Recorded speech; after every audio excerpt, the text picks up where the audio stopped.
The incessant cry had become as much a part of the refugee camp as the erratic crackle from malfunctioning solar panels or the suspicious, perpetual sizzle emanating from the overworked food dispensers. It wasn't a normal cry, not the simple whimper of a hungry infant, nor the sharp wail of pain or raw fear. This was something else entirely, a reverberating sound wave, seemingly crafted by some particularly unkind deity, designed to slip past sealed helmets, drill straight through eardrums, and lodge itself deep in the squishy, perpetually sleepless hearts of every sentient life form in earshot.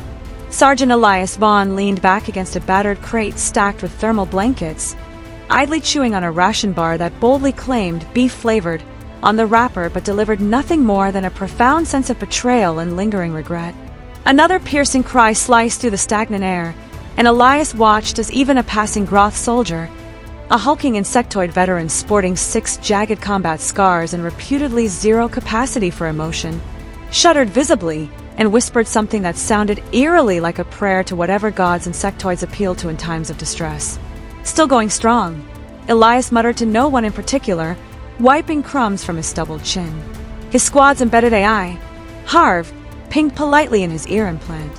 Estimated continuous crying duration, 61 hours, 42 minutes. Thanks for the update, Harv. You've been a real ray of absolute misery today. You're welcome, Sergeant. Optimism is not in my core programming.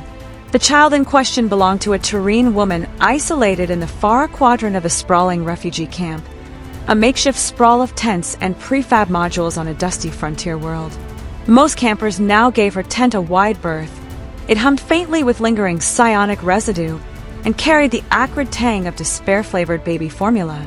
She rarely ventured out, instead remaining inside, cradling her infant in arms that glowed with the soft, innate bioluminescence common to all Terrene.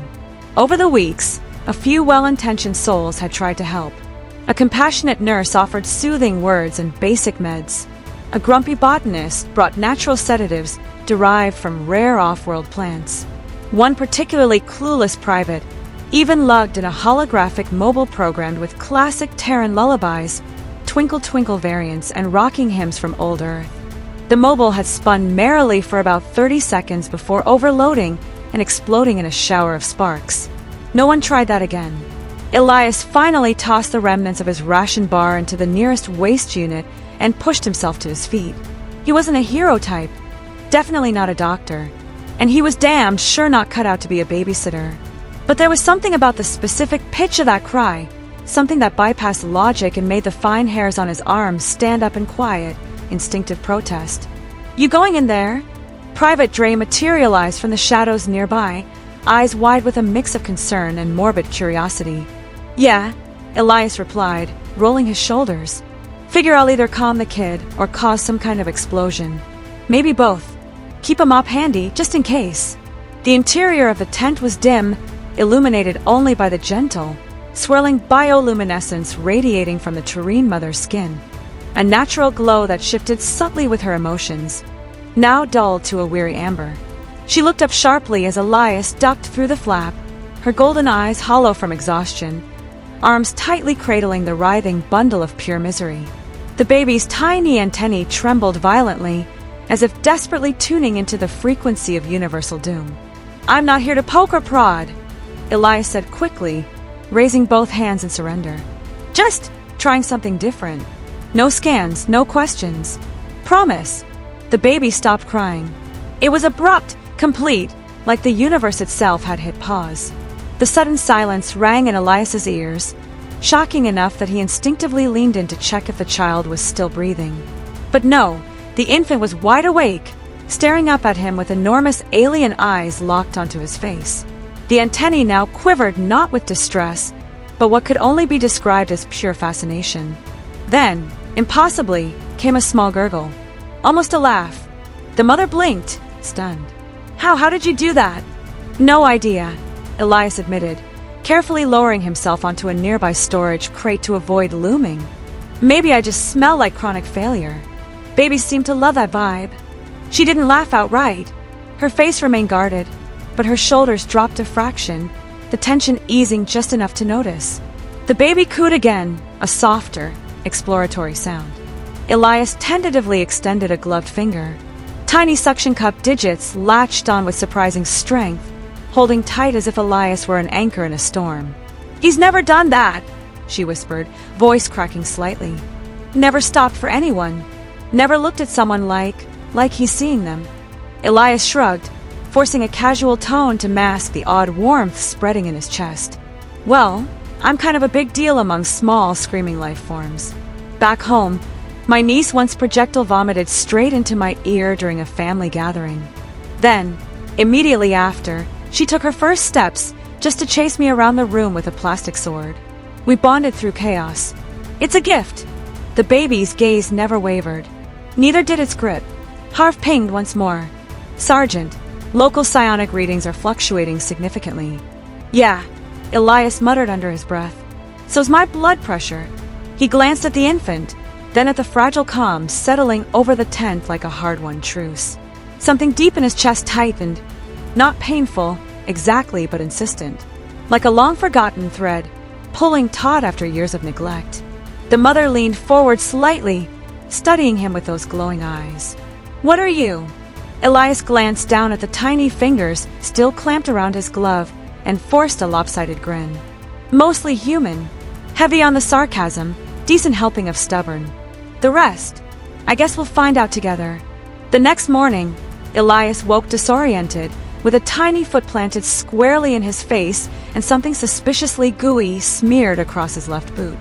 It took several groggy seconds to recall that he dozed off right there in the tent, too exhausted to drag himself back to barracks. The baby, still internally dubbed Captain Scream in Elias's private thoughts, was snoring peacefully beside him on the deflated med cushion, looking smug and psionically gifted even in sleep. Lucia, the mother, whose name he'd finally learned late last night during a quiet conversation over shared ration packs, sat nearby, methodically braiding thin strands of glowing thread pulled from her own hair into a loose coil. "I think your kid drooled psionic jelly on my boot," Elias mumbled, squinting at the iridescent smear. "Any chance that's corrosive?" "Only to pride," she replied without looking up, her voice carrying the faintest hint of dry amusement. "Too late for me, then." He wiggled his foot experimentally. The boot emitted a soft whine, possibly hydraulic damage, possibly expressing emotional distress. Weirdly soothing, though. I might market this as avant-garde spa therapy back on civilized worlds. Lucia didn't laugh, but one shoulder twitched in what Elias was quickly learning to interpret as Terrene shorthand for, "I am not entirely annoyed by your existence." Progress. The baby stirred with a warbling noise. Elias reached out on instinct, grazing his fingers across the soft patch between the tiny antennae. The infant sighed like a miniature Zen monk achieving enlightenment and promptly drifted back into deep sleep. "See that?" Elias grinned, unable to hide his satisfaction. "It's the magic touch. I'm officially the galaxy's premier alien baby whisperer." "You are not a whisperer," Lucia said slowly, as if testing unfamiliar words in a language she barely trusted. "You are a resonance. I don't fully understand it, but he does." Meaning the kid, or some mysterious cosmic energy that's decided to bless me with accidental pacifier magic? "Yes." Elias stared at her for a long moment. "Right. Super comforting." Later, after a breakfast attempt involving rehydrated something and a mug of what Elias dubbed liquid regret, the camp's perimeter alarm blipped lazily. Nothing urgent, just the usual drone mistaking a local bird for an incoming missile. Still, it drew attention, and soon Dr. Ari Thrak strode over, looking exactly like someone who'd gone a decade without proper sleep and held Elias personally responsible. "I heard the crying stopped," she said, peering at the baby as if expecting spontaneous combustion. "Did you sedate it?" "I hugged it." Ari sighed deeply, adjusting her scanning visor. "Sedation via physical contact is not." "I hugged it, multiple times. It worked." She aimed the visor. A soft hum filled the tent. Her frown deepened. "Something odd here." "Define odd." "His brain waves. They're syncing with yours. Not casual bonding, like two instruments tuned to the exact same frequency. The kind that shatters glass or throws ships off NAV during warp jumps." Lucia made a low, satisfied sound, clearly Terrene for "I told you so, silly human." Ari tapped her helipad furiously. I need full genetic panels. You, the mother, the child, not giving blood without real coffee in exchange, Elias countered. The kind that doesn't bite back. Protocol demands. Your last protocol got me reassigned to a moon that exploded twice in 1 week. Protocols can wait in line. The baby giggled suddenly. Ari froze. Did it just laugh? It did, Lucia said, a note of quiet pride warming her voice. Probably at him. I respect the taste. Ari scowled and stalked out, muttering about xenogenetic anomalies and why she always drew the cursed cases. Elias turned to Lucia. So now what? She gazed at her son, now dozing peacefully, tiny arms curled possessively around Elias's discarded glove, then met Elias's eyes. Now, she said, voice quiet but unwavering, you stay. Elias sighed, stretching his aching back and eyeing the goose-stained boots suspiciously. Well, he said, guess I'm officially the Apocalypse's designated babysitter. Command came for him before he could scavenge a proper breakfast, interrupting what had felt like a rare victory, smuggling an extra sweetener sachet into his burnt-scented coffee. Sergeant Vaughn, a sharp voice cut in, belonging to an officer whose clipped tone echoed the cold void of an orbital minefield. Central Command. Immediately. Elias sipped slowly. Unless immediately includes a breakfast upgrade, I'll need 5 minutes and something edible that doesn't resemble compressed fungus. The officer, nameplate Tagran, uniform crisp enough to cut glass, didn't smile. Bureaucrats like her trained emotional detachment early. Elias groaned but followed, cradling his mug like a lifeline. The central dome loomed ahead, cobbled from surplus spaceship parts and pure institutional disappointment. Inside, recycled ozone and palpable stress. A windowless room awaited, occupied by 3 officials, a human male with excessive forehead and insufficient sleep, a Yalari resembling anxious walking candle wax, and Modal 17, a diplomatic AI whose empathy modules had long ago been swapped for spreadsheets. We've received reports on your interaction with the Tureen infant, the human began. Let me guess, Elias said, dropping into a too small chair, awarding me the Galactic Medal of Babysitting Excellence. There is no such medal, Modal 17 beeped. Shall I file a creation request? No, but a patch would be nice. Or a sash. The Yalari oozed concern, literally onto the floor. Questions remain. Shoot!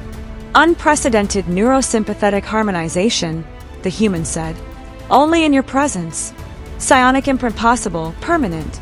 The child may be bound to you. Like a duckling. Ducks, avian Earth species. Imprinting upon first significant visual contact. Analogy accurate. Thanks, Encyclopedia Robocop.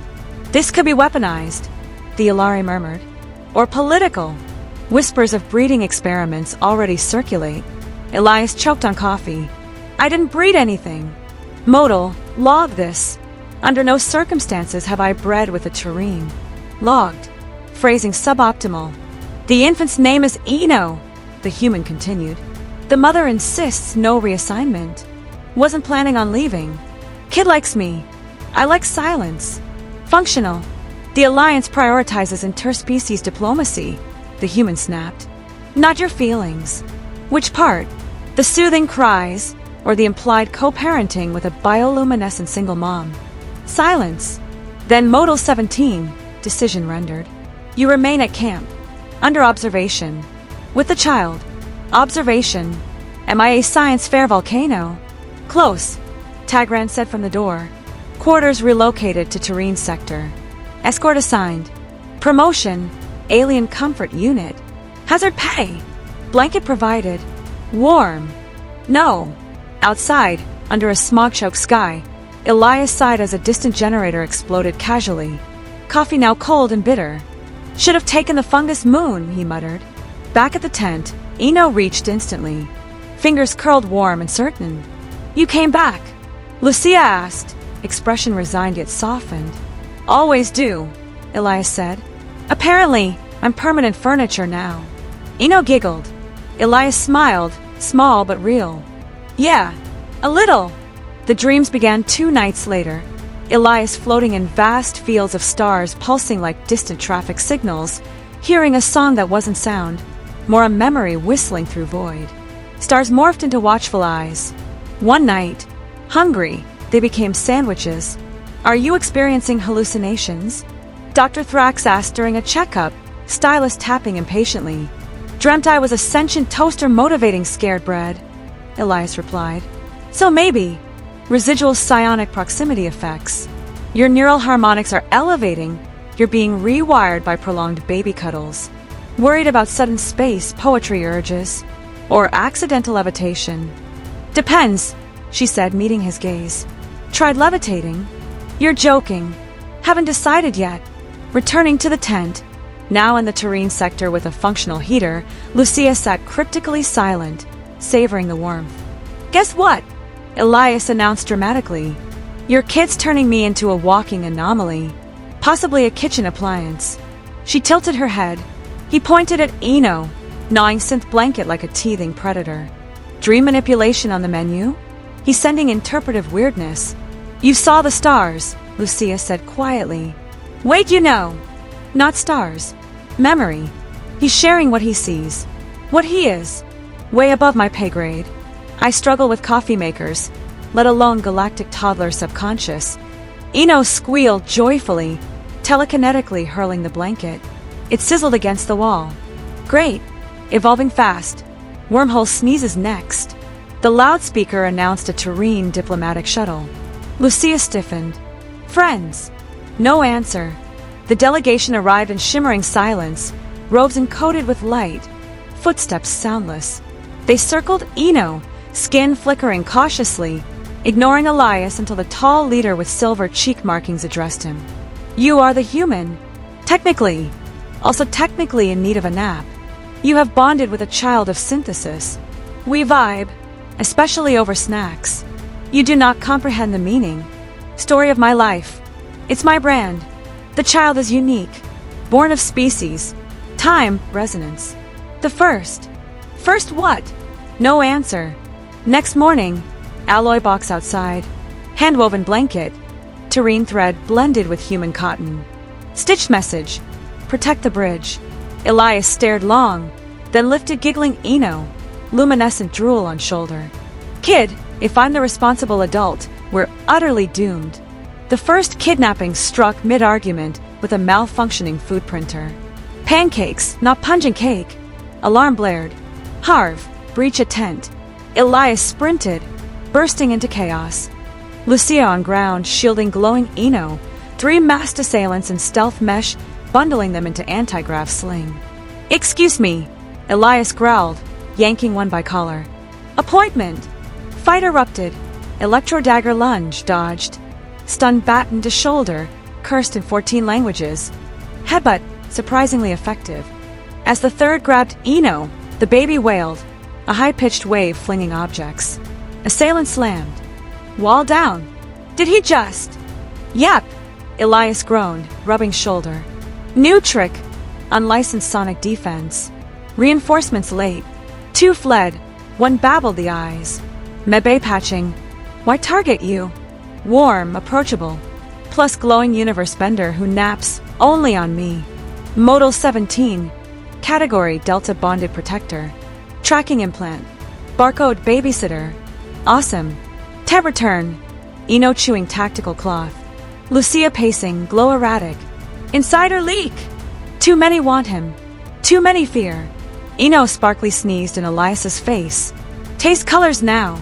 Night vigil. Eno curled close. Save the galaxy someday, kid. Worth the free sparkle showers. Uroth Kel shipyards. Unmapped, dangerous rust heaps. Ground groaned. Hulks jutted like skeletal remains, reeking disappointment and stale air freshener. Lucia led, Eno slung, babbling Morse-like. Project Lyrian revealed via dying hologram. Illegal convergence experiments. Neurological echoes, dormant carriers. Hybrid viable. 1 subject escaped, unaware. You, Vardy's born carrier. Eno activated. Psionic USB. Preferred vending machine key. Shockwave from Eno clattered panel. Pursuers, violet lights vibrating floor. Tunnel escape. Static bursts, confused bots. 1 offered loyalty pamphlet pre-short circuit. Mild concussion achieved. Thanks, buddy. Eno laughed, pulsing drones down. Awesome, kid. You were meant for this. Desk job and non-glowing cereal for me. Ruins darkened behind. Plan. Croth favor. Dignity-sparing arm wrestle. Mechanical arm broken. Distraction via massive iron banter. Broadcast from abandoned relay. Message. Child's a star, not weapon. Exposure for control attempts. Articulate. Lucia noted. Practiced on Eno. Telekinetic feedback. Pursuit escape. Eno sneezed, derailed fighter. Truth and laser lungs. We'll be fine. Von Air orbital summit. Neutral. Tense, snack heavy. Elias. Disintegrating cup assassination attempt. You don't have to speak. But none of them endured psionic tantrums or cafeteria headbutts. Forum. 27 species. Shimmering shields. Hi. Sergeant Elias Vaughn. Not diplomat. Here because a baby screamed endlessly. Accidentally became his calming blanket. Eno, genetic first. Hybrid bridge.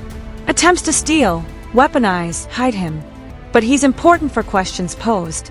Mind connections across species, maybe drop proud boundaries. Belongs to all. Needs us as grown-ups, not bureaucrats.